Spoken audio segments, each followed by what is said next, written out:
이 새벽에 우리에게 주시는 하나님의 말씀은 스가랴 9장 1절에서 8절까지의 말씀입니다. 제가 가지고 있는 성경책으로 구약 1320쪽에 있습니다. 하나님의 말씀을 받들어 읽겠습니다. 여호와의 말씀이 하드락 땅에 내리며 다메섹에 머물리니 사람들과 이스라엘 모든 지파의 눈이 여호와를 우러러 봄이니라.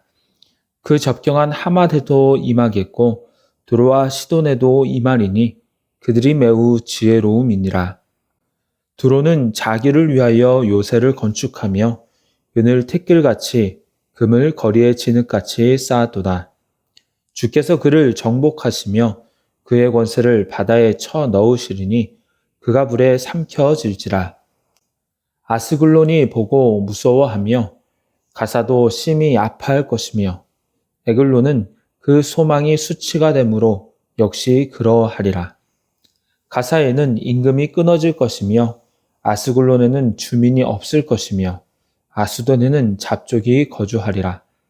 내가 블레셋 사람의 교만을 끊고 그의 입에서 그의 피를 그의 입 사이에서 그 가증한 것을 제거하리니 그들도 남아서 우리 하나님께로 돌아와서 유다의 한 지도자 같이 되겠고 에글론은 여부스 사람 같이 되리라. 내가 내 집을 둘러 진을 쳐서 적군을 막아 거기 왕래하지 못하게 할 것이라. 포악한 자가 다시는 그 지경으로 지나가지 못하리니 이는 내가 눈으로 친히 봄이니라. 아멘. 이 시간에는 하나님이 싫어하시는 것이라는 제목으로 말씀을 나누도록 하겠습니다. 오늘 본문 1절부터 4절은 이스라엘 북쪽의 이방 민족에 대한 심판을 예언하고 있습니다. 먼저 1절에 보면 여호와의 말씀이 하드락 땅에 내리며 다메섹에 머문다라고 말씀하고 있습니다. 하드락 땅은 고대 시리아의 북쪽에 위치한 성읍인데요. 이 명칭은 성경 중에서 유일하게 이곳 스가랴 9장에만 언급되어 있습니다. 다메섹은 고대 시리아 남쪽에 위치한 도시로 구약시대 아람 왕국의 수도였습니다.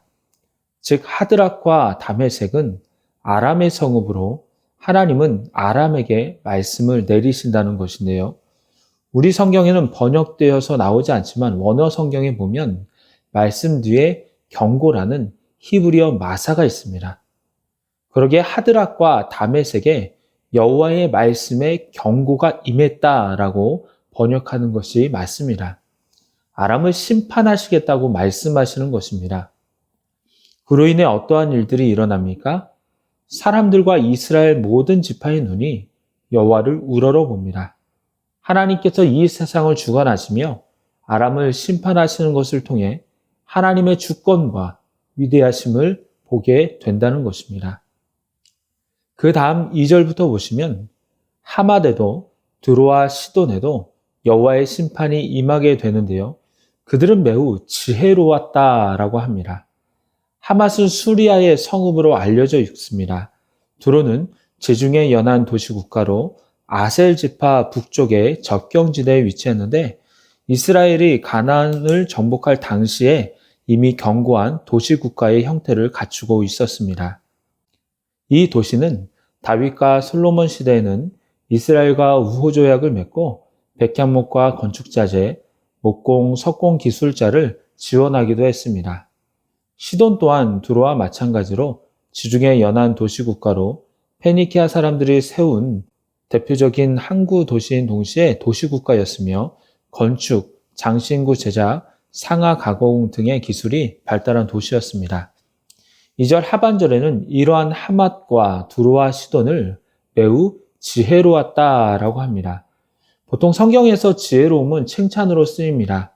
하지만 여기에서는 하나님으로부터 나온 지혜가 아닙니다. 하나님을 경외하는 지혜가 아닙니다. 이것은 세속적인 지혜로 하나님을 대적하며 세상의 교만과 탐욕, 거짓 등을 말하는 것입니다. 특히 3절은 두로가 어떻게 지혜로웠는지를 말하고 있는데요. 두로는 자기를 위하여 요새를 건축하며 은을 티끌같이 금을 거리에 진흙같이 쌓았다라고 합니다. 두로는 당시 성벽의 높이가 50m가 되는 높고 견고한 성읍을 건설하였습니다. 또한 은은 당시 두로의 대표적인 수출품으로 흔했으며 금을 거리에 진흙같이 여길 정도로 엄청난 경제적 호황이 계속되고 있었습니다. 그들은 해상 무역을 통해서 많은 재물을 축적했습니다. 그런데 그 모든 것들이 자기를 위해서였습니다. 하나님을 알지 못했고 하나님을 믿지도 않았으며 자기를 위하여 군사력과 경제력을 키워나갔습니다. 그 결과 어떻게 됩니까? 4절에 보면 주께서 그를 정복하시며 그의 권세를 바다에 쳐넣으시리니 그가 불에 삼켜질지라 라고 말씀합니다. 역사적으로 보면 두로는 알렉산더에 의해서 멸망을 했는데요. 당시 6천여 명이 학살을 당했고 2천 명이 십자가에 못 박혔으며 3만 명이 노예로 팔려갔습니다. 세상적으로는 매우 지혜로웠지만 자기를 위하여서 자기의 영광을 위하여서 살아갔지만 그것은 하나님의 심판을 부르는 지혜요 영광이었던 것입니다. 사랑하는 여러분, 우리는 그리스도인으로서 세상에서 살아가기 때문에 세상에서 살아갈 지혜도 필요합니다. 그러나 그것은 하나님께서 주시는 지혜여야 하며 하나님께서 주시는 지혜는 자기를 위한 것이 아니라 자기만을 위한 것이 아니라 나와 이웃을 살리는 지혜입니다. 또한 하나님의 영광을 구하는 하나님의 영광을 위한 지혜입니다.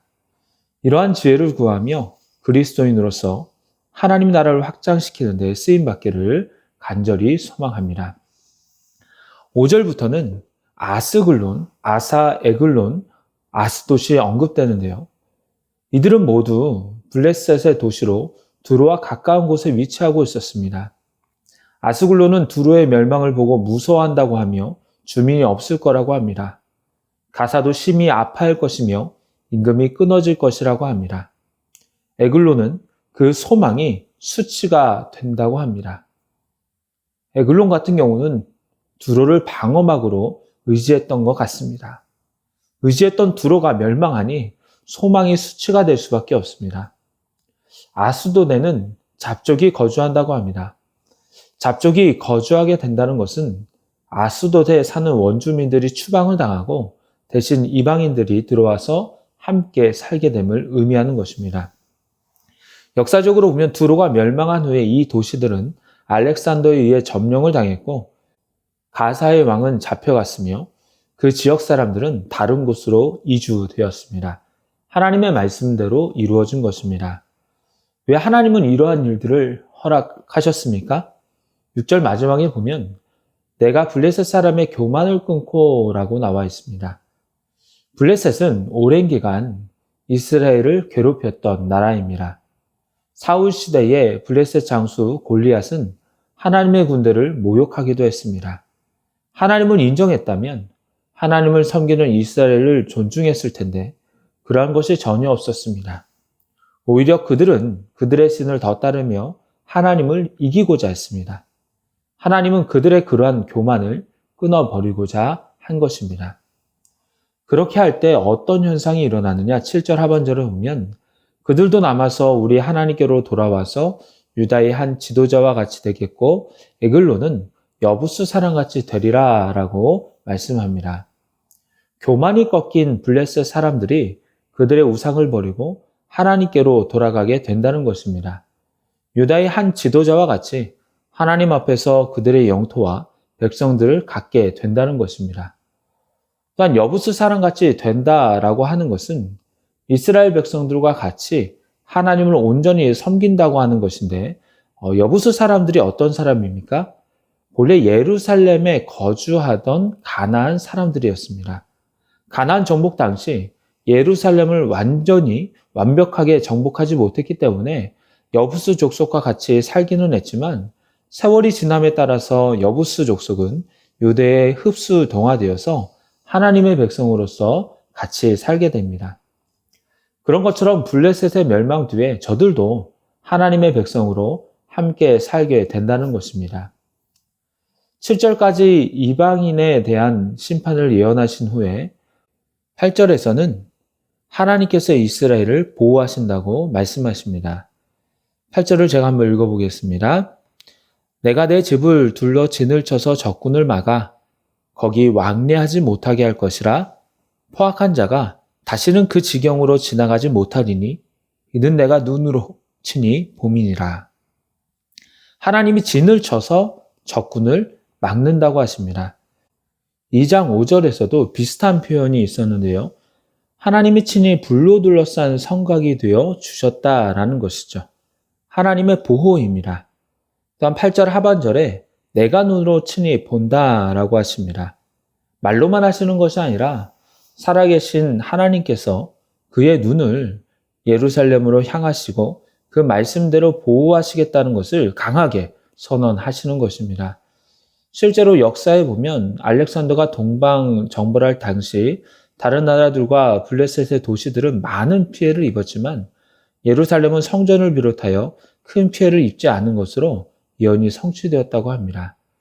1차적으로는 당시 예루살렘이 피해가 입지 않은 것으로 예언이 이루어졌지만 2차적으로는 하나님께서 악한 세상 가운데 백성들을 눈동자와 같이 보호하시며 함께 하신다라는 그 구원의 약속을 이루어주고 계심을 알 수가 있는 것입니다. 이제 말씀을 맺도록 하겠습니다.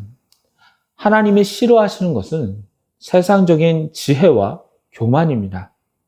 세상은 그것을 따르라고 하지만 그것으로 인해서 하나님과 멀어지고 하나님의 지혜가 아닌 내 지혜를 따르며 하나님이 최고가 아닌 내가 최고라고 한다면 그것은 멸망의 길로 가는 도구가 될 수 있습니다. 우리 그리스도인들은 어떻습니까?